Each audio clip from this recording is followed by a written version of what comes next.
مسلم شریف میں آگے الفاظ ہیں کہ سیدنا ابو ہریرہ کہتے ہیں کہ حضرت عمر فاروق رضی اللہ تعالیٰ عنہ مجھ سے کہا کرتے تھے کہ مجھے اپنی زندگی میں کبھی بھی نبی علیہ السلام کی طرف سے عمارت کا شوق پیدا نہیں ہوا.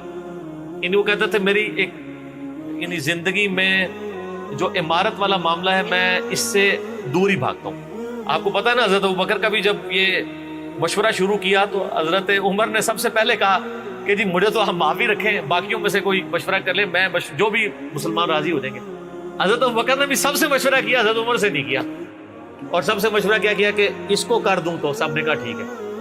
جب اناؤنسمنٹ کی تو حضرت عمر نے کہا کہ آپ نے مجھ سے مشورہ, ان کا مجھے پتا تھا تم نے تو ماننا ہی نہیں ہے, بس اب اس کو مسلمانوں کے مشورے کو قبول کرو. تو حضرت عمر کی ایک طبیعت میں ایک عاجزی والا معاملہ تھا, اور آپ دیکھ لیں کہ یہی عاجزی ہے جو ان کو ایمان کی طرف لے آئی ہے. نبی علیہ السلام کی ترمذی میں دعا ہے نا, اے اللہ عمر ابن حشام اور عمر ابن خطاب میں سے ایک کو اسلام کی دولت دے.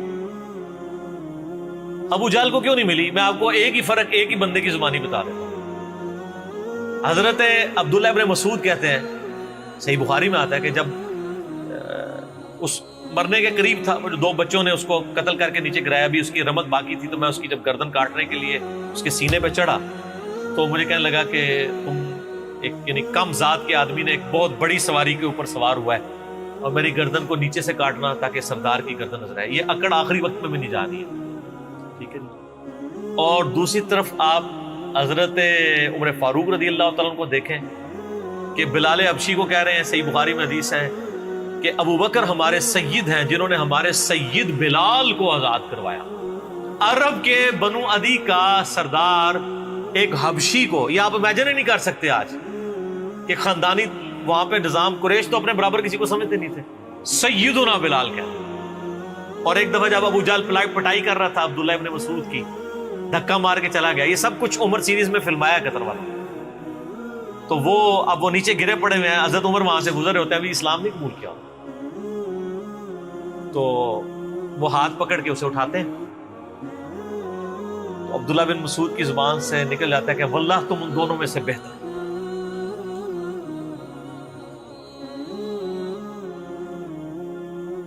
تو یعنی جو نبی علیہ السلام نے دو مانگے ہیں نا, ان میں سے تم بہتر, یعنی عاجزی ہے.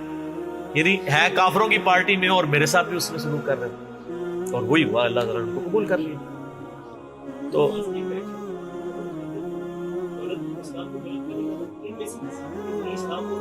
ہاں یہ بھی ہے, یہ دو علیحدہ حدیث ہیں, دو علیحدہ, ترمذی میں دونوں روایتیں.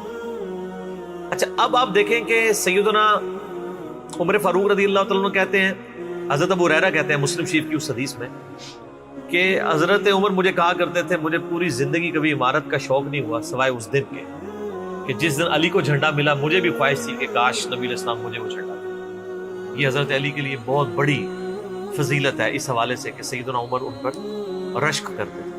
باقی ایک سنن الکبریٰ البیہقی میں من گھڑت روایت ہے کہ حضرت عمر کہا کرتے تھے, وہ جو ایک بڑی مشہور بیان کر رہے ہوتے ہیں کہ جی وہ ستاروں کے برابر کس کی نیکی ہیں. حضرت عائشہ نے پوچھا ان کا بھی تیرے باپ کی ہیں, تو حضرت عمر کی ہیں, تو پوچھا کہ میرے باپ کی, ان کا بھی ان کی تو ایک نیکی جو ہے وہ غار ثور کی سب پہ بھاری ہے.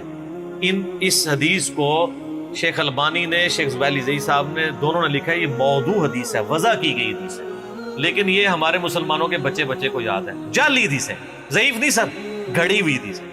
اور جو مسلم شریف کی حدیث تھی وہ ہم نے آگے ایکسپلور کیا کہ حضرت عمر کہتے تھے مجھے علی پر رشک کہ مجھے وہ جھنڈا نہیں ملا اور علی کو ملا. دوسری طرف سیدنا علی بھی سیدنا عمر سے بڑی محبت کرتے ہیں. ہاں,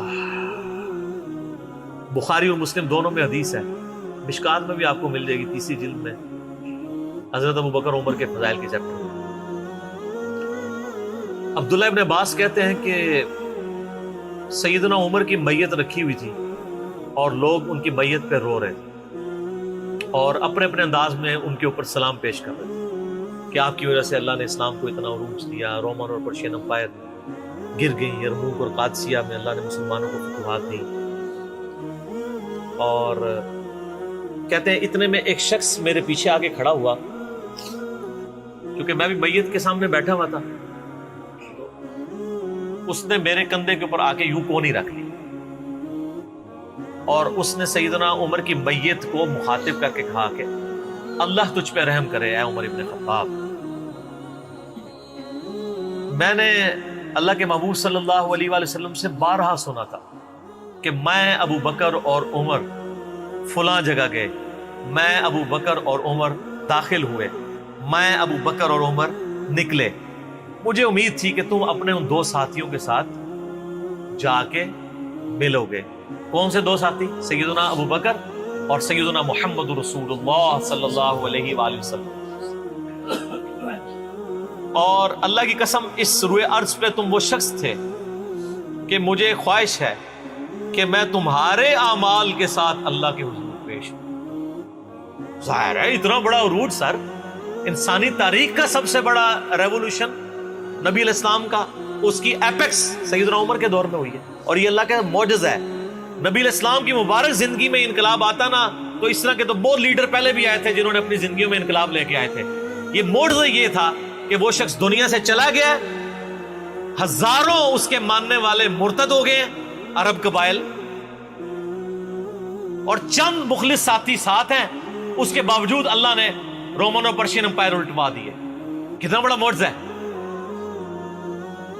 اگر نبی علیہ السلام اپنی مبارک زندگی میں کر جاتے، وہ تو اسکندر اعظم بھی کر گیا، بعد میں چنگیز خان نے بھی کیا، بڑے بڑے لیڈر آئے۔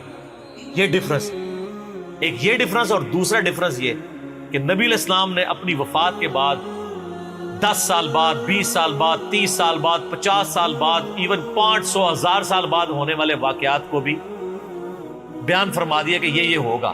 آج تو ہم تاریخ میں دیکھ سکتے ہیں کہ وہ سب کچھ ہوا ہے۔ اگر آپ کو شوق ہو تو دلائل النبوہ امام بیہقی کی کتاب ہے، 3500 حدیث پہ، 5ویں صدی ہجری میں لکھی گئی ہے۔ اس میں 500 سال میں جو نبی علیہ السلام کی پروفیسیز پوری ہوئی ہیں نا، منوان اسی طریقے سے موجود ہے۔ بخاری مسلم میں جو حدیثیں ہیں تاتاریوں سے جنگوں والی، وہ اس وقت تک نہیں ہوئی تھی، حدیثیں تو پہلے سے موجود تھی، آج تو ہم ان کو بھی درست مان رہے ہیں۔ ٹھیک ہے، نبی علیہ السلام نے پریڈکشن کی تھی کہ عنقریب کیسر روم ختم ہوگا، قیامت تک کوئی کیسر نہیں ہوگا، بخاری مسلم کی حدیث ہے، اور دیکھ لیں قیامت تک کوئی کیسر نہیں ہوا۔ عنقریب پرشین امپائر ختم ہوگی اور قیامت تک کوئی کسرا نہیں ہوگا۔ آج دیکھ لیں 1400 سال ہو گئے ہیں سر۔ یہ اسی طریقے سے ہے کہ میں کہوں کہ عنقریب امریکہ اور رشیا ختم ہو جائیں گے ود ان فیو ایئرس، اور قیامت تک کبھی ان کو پاورز نہیں ملیں گی جو کہ ابھی پاور ہیں اور جن کی صدیوں سے چل رہی ہیں، اور وہ پھر پاور بھی ان لوگوں کے ہاتھوں ہوئی ہیں کہ جن کے پاس اسلحہ بھی نہیں تھا ان کے سے لڑنے کے لیے، مین پاور بھی نہیں تھی ان کے لیول کی، الٹوا دی اللہ تعالیٰ نے۔ تو سیدنا علی نے کہا کہ یعنی ابن عباس کہتے ہیں کہ حضرت عمر فاروق رضی اللہ تعالیٰ عنہ کی میت پہ یعنی یہ کلام وہ جو شخص میرے یعنی کندھے پہ کونی رکھ کے کر رہا تھا نا، تو میں نے جب اس کو مڑ کے دیکھا تو وہ علی بن ابی طالب تھے جو سیدنا عمر کے بارے میں یہ کلمات کہتے تھے۔ تو یعنی ان لوگوں کی للہ یہ تھی کہ وہ تعریف کیا کرتے تھے، کوئی آر محسوس نہیں کیا کرتے۔ اور آپ دیکھیں سیدنا عمر کی بھی کتنی محبت تھی سیدنا علی سے کہ جب کبھی بھی فارن ٹور پہ جاتے تھے اپنی جگہ حضرت علی کو خلیفہ بنا کے جاتے تھے، کیونکہ نبی علیہ السلام جب تبوک پہ گئے تھے تو سیدنا علی کو چھوڑ کے گئے تھے۔ بخاری مسلم میں آتا ہے حضرت علی رو پڑے، پہلا اور آخری موقع تھا کہ جنگ میں نہیں گئے، تو فرمایا تم اس پہ راضی نہیں ہو، تمہاری میرے ساتھ وہی نسبت ہے جو ہارون کی موسیٰ کے ساتھ، مگر میرے بعد کوئی نبی نہیں۔ تو حضرت عمر اس سنت میں عمل کرتے تھے، جب بھی وہ جاتے تھے، جب بیت المقدس فتح ہوا چابیوں کے لیے انہوں نے بلایا، سیدنا علی کو اپنی جگہ چھوڑ کے گئے، اس سنت پہ عمل کیا کرتے۔ اور یہ بات شیعہ کے ہاں بھی ملتی۔ میری ایک شیعہ عالم کے ساتھ ایک دفعہ بحث ہوئی 2011-12 کی بات ہے، تو مجھے کہنے لگے کہ حضرت عمر جو ہے نا حضرت علی کو خلیفہ بنانے میں مخلص نہیں تھے، اسی لیے انہوں نے 6 رکنی کمیٹی بنائی، ان کو چاہیے تھا ڈائریکٹ حضرت عمر حضرت علی کو نامزد کرتے۔ تو میں نے کہا اس کے پیچھے ریزن کیا ہے، وہ تو حضرت عمر نے خود بتائی ہے، بخاری مسلم دونوں میں حدیث ہے۔ ابن عمر کہتے ہیں جب حضرت عمر کو زخم لگا اور اب ہمیں یقین ہو گیا کہ وہ جانور نہیں ہوں گے، کھاتے تھے تو انتڑیاں کٹ چکی تھی، یہیں سے وہ سب کچھ نکل جاتا تھا، تو ہم نے عرض کیا کہ اپنا خلیفہ کسی کو نامزد کر دیں۔ تو انہوں نے کہا اگر میں اپنا خلیفہ کسی کو نامزد کرتا ہوں تو میں اس کی سنت پہ عمل کرتا ہوں جو مجھ سے بہتر ہے، ابو بکر، اور اگر میں نہیں کرتا تو میں اس کی سنت پہ عمل کروں گا جو ان سے بھی بہتر ہے، یعنی رسول اللہ صلی اللہ علیہ وسلم۔ ابن عمر کہتے ہیں جب میں نے حضرت عمر کی یہ بات سنی نا تو مجھے سمجھ آ گئی کہ اب حضرت عمر کسی کو نہیں بنائیں گے، کیونکہ وہ ہمیشہ ہر معاملے میں نبی علیہ السلام کی سنت کو پرائورٹی دیتے تھے.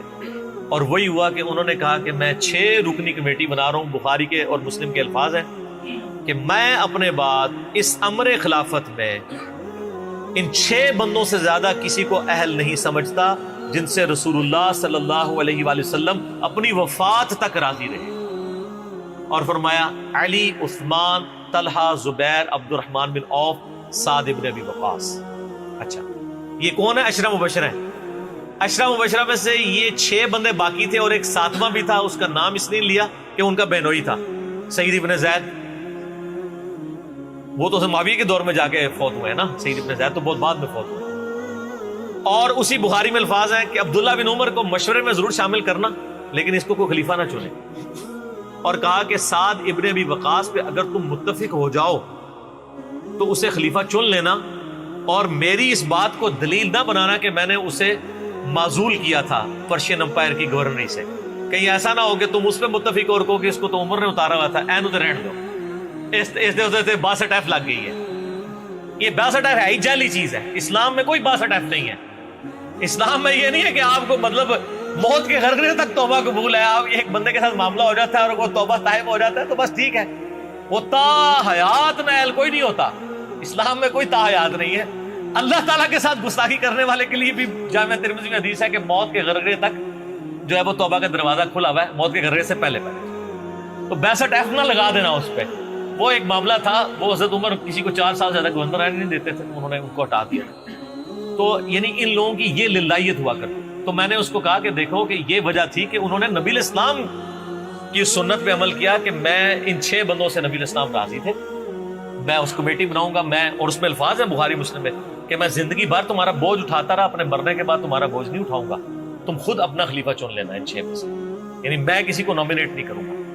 دوسرا میں نے اس شیعہ عالم سے یہ بات کی کہ حضرت عمر اتنے بڑے رسک کے اوپر تھے کہ جس نے پوری دنیا کو الٹ دیا ہے اور وہ چند بندے لے کے رومن اور پرشین امپائر کا وزٹ کر رہا ہے. کوئی بھی قافلہ ان پہ حملہ کر کے ان کو شہید کر سکتا تھا. اور اگر خدا نہ خواستہ اس دوران وہ شہید ہو جاتے تو حضرت علی آٹومیٹکلی خلیفہ ہوتے کیونکہ ان کو چھوڑ کے گئے ہوئے تھے. یہ ان کا اخلاص تھا. پھر سیدنا عمر نے حضرت علی کو چیف جسٹس لگایا ہوا تھا حجاز کا. چیف جسٹس آج کل نہیں سنبھالا جا رہا، اور اس زمانے میں جب اسلام کا دورہ ہو، عدل کا نظام ہو، اور تینوں جو زہد کے امام تھے نا، حضرت عمر نے ان کو چیف جسٹس لگایا تھا. رومن امپائر گری، اصحاب صفہ میں سے ابو درداء کو لگایا، سب سے غریب ترین صحابی. یہ ان کا کرائٹیریا تھا. ابو سفیان، بڑے بڑے لوگ جو اینڈ پہ مسلمان ہوئے، یہ لائنیں بنا کے کھڑے رہتے تھے. حضرت عمر ان کو نہیں ملتے تھے جب تک باقیوں سے فارغ نہ ہو جائے. وہ کہتے تھے ہم سردار. ان کا نہیں، تم اسلام میں بعد میں آئے ہو. اور وہ مہاجرین کے وظیفے اور اصحاب بدر کے وظیفے انہوں نے باقیوں سے ڈبل لگائے ہوئے تھے کہ انہوں نے برے وقت میں اسلام کا ساتھ. اور پرشین امپائر گری، عبداللہ ابن مسعود، زہد ترین صحابی، زہد کے امام، ان کو وہاں پہ چیف جسٹس لگایا. اور حجاز کے اندر سیدنا علی کو لگایا. اور اس سے بھی بڑھ کے سیدنا علی ابن ابی طالب کی ایک بیٹی ہے ام کلثوم، سیدہ فاطمہ سے ان کا رشتہ مانگا سیدنا عمر کہ میرا اہل بیت رسول کے ساتھ رشتہ بنا. صحیح بخاری میں بھی اس کا ذکر اشارتاً موجود ہے ام کلثوم کا. شیعہ اور سنی دونوں کے ہاں ان کی کتابیں تو مانتی ہیں، بابیں نہ مانے تو علیحدہ بات ہے. کتابوں میں موجود ہے کہ سیدنا عمر فاروق کی بیوی تھی ام کلثوم، اور سلام اللہ علیہا. اس کی وجہ سے یعنی انہوں نے ایک فخر محسوس کیا کہ میرا اہل بیت کے ساتھ ایک رشتہ داری والا معاملہ ہوتا ہے. تو سیدنا عمر اس طرح کے معاملات کے اندر اہل بیت کے ساتھ بہت حسن سلوک والا معاملہ کیا کرتے تھے. اگرچہ ان کی طبیعت میں سختی ضرور تھی لیکن جو دین کے معاملے میں تھی وہ ساری سختی اپنی ذات کے معاملے میں نہیں ہوا کرتی. صحیح مسلم میں ایک حدیث ہے، اسی پہ میں کنکلوڈ کرتا ہوں کہ سیدنا عمر نے ایک خواب دیکھا کہ مجھے ایک مرغے نے خواب میں ٹھونگے ماری. انہوں نے پھر اگلے دن خطبہ دیا. انہوں نے کہا کہ میں نے خواب میں دیکھا ہے کہ اس طرح مجھے ایک مرغ نے چونچے ماری ہیں خواب کے اندر. میں نے اس کی تعبیر یہ کی ہے کہ عنقریب مجھے قتل کر دیا، اور اگر بائی چانس اچانک میں مار دیا جاؤں، یہ تو کسی کو نہیں پتا تھا کہ وہ ایک تقریباً 3-4 دن تک زخمی حالت میں ہوش میں رہیں گے. اچانک بھی تو مر سکتے تھے اگر گردن اتر جاتی. اگر میں اچانک مار دیا جاؤں تو تم اس امر خلافت کو ان 6 بندوں سے باہر نہ جانے دینا. صحیح مسلم میں ان 6 بندوں کے نام نہیں ہیں، لیکن بخاری میں وہ نام بھی ہیں: سیدنا علی، عثمان، طلحہ، زبیر، عبد الرحمن بن عوف اور سعد بن ابی وقاص. اور انہوں نے کنسنسس کے ساتھ پھر بعد میں سیدنا علی اور عثمان ہی بچ گئے تھے. ان میں ٹائی پڑ گئی تھی تو الٹیمیٹلی پھر حضرت عثمان کو چن لیا گیا. تو اگر میں اچانک مار دیا جاؤں تو ان 6 بندوں سے باہر کسی کو خلیفہ نہ چننا. اور مجھے پتا ہے کہ جب تم ان 6 بندوں میں سے کسی کو خلیفہ چنو گے تو کچھ لوگ تمہاری مخالفت کریں گے، اور یہ وہی لوگ ہیں جن کو میں نے اسلام کی خاطر اپنے ہاتھوں سے مارا ہوا ہے. یعنی وہ لوگ جو بالکل اینڈ پہ مسلمان ہوئے ہیں، جن سے ہم نے غزوہ بدر، خندق، احد لڑی ہوئی ہے. اب یہ اینڈ پہ مسلمان ہوئے ہیں، چونکہ وہاں پہ بھی انہوں نے حکمرانی دیکھی ہوئی ہے، تو یہاں پہ بھی ان کی خواہش یہ ہوگی کہ ان میں سے کسی کو خلیفہ چنا جائے. تو جب تم دیکھو کہ ایسے لوگ اس خلافت کے دشمن ہیں، ان 6 میں سے کسی بندے کی خلافت کی مخالفت کر رہے ہیں، تو تم سمجھ لینا کہ یہ لوگ اللہ کے دشمن، اور دوسرے الفاظ تو بڑے سخت ہیں، کافر ہیں. اب اس کی انجینئرنگ میں نہیں کرتا، وہ پھر کسی اور طرف بات چلی جائے گی. آپ میرا ریسرچ پیپر واقعہ کربلا کا حقیقی پس منظر 72 صحیح الاسناد احادیث کی روشنی میں، جس میں میں نے 200 روایتیں اکثر بخاری مسلم سے پیش کی ہیں، اس کے سٹارٹ میں میں نے حدیث لکھ کے پھر لکھا ہے کہ اب آئندہ صفحات میں آپ کو پتہ چلے گا کہ سیدنا عمر اسلام کا دشمن کن لوگوں کو سمجھتے تھے. اور یہی الفاظ صحیح بخاری میں عبداللہ بن عمر نے بھی استعمال کیے تھے. کس کے بارے میں کیے تھے وہ ہمارا اب ریسرچ پیپر. ٹھیک ہے.